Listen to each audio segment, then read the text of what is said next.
है कि चालाक होने में और बुद्धिमान होने में काफी फर्क होता है।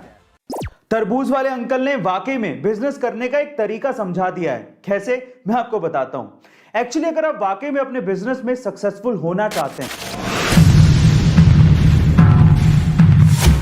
आजकल की जनरेशन अपने आप को बहुत ज्यादा ओवर स्मार्ट समझती है।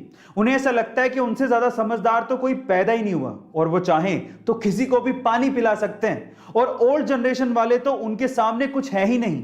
अगर आप भी ऐसा सोचते हैं तो चलो एक कहानी सुनते हैं, उसके बाद फैसला करेंगे कि समझदार कौन है। तो हुआ कुछ यूं कि एक बूढ़ा सा आदमी अपने एक ठेले पे तरबूज बेच रहा था और उसके लिए उसने ठेले के सामने एक बोर्ड लगा रखा था और बोर्ड पे लिखा था एक तरबूज 30 रुपए का, लेकिन 3 तरबूज 100 रुपए के। ठीक है।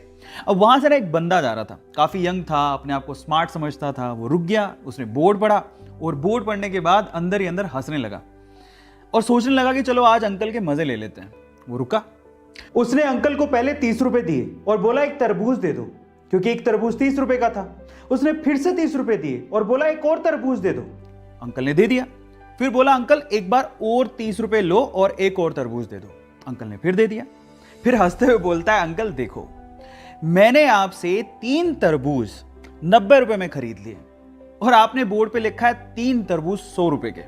अंकल बिजनेस बिजनेस धंधा वंदा आपके बस की बात नहीं है, इसे बंद कर दो, घर जाओ। अब अंकल ने ना जो उसके बाद जवाब दिया वो बहुत मजेदार है, मुझे बड़ा मजा आया सुन के। अंकल मंद मंद मुस्कुराते हुए बोला, बेटा आजकल के बच्चे बड़े स्मार्ट हैं। वो चाहें तो एक तरबूज खरीदने आए थे, वो एक तरबूज खरीद के निकल सकते हैं या फिर सीधे भी निकल सकते हैं, लेकिन मुझे बिजनेस सिखाने के लिए और मुझे अनपढ़ साबित करने के लिए वो मुझसे 3-3 तरबूज खरीदते हैं। तरबूज वाले अंकल ने वाकई में बिजनेस करने का एक तरीका समझा दिया है। कैसे, मैं आपको बताता हूं। एक्चुअली अगर आप वाकई में अपने बिजनेस में सक्सेसफुल होना चाहते हैं और अगर आप ये चाहते हैं कि आपके कस्टमर आपसे लॉयल रहें, आपकी शॉप पर बार बार आते रहें और कहीं ना जाएं, तो एक चीज आप अपने दिमाग में डाल लीजिए। हमेशा आप कोशिश करिए कि आपका कस्टमर दिमाग में ये सोचे कि उसे माल सस्ते में मिला है और वो जीत गया है और आपने उससे ज्यादा मुनाफा नहीं कमाया है।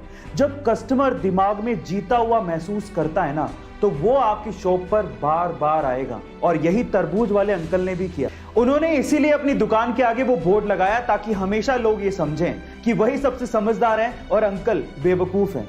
Now moral of the story, देखिए ऐसा है कि चालाक होने में और बुद्धिमान होने में काफी फर्क होता है।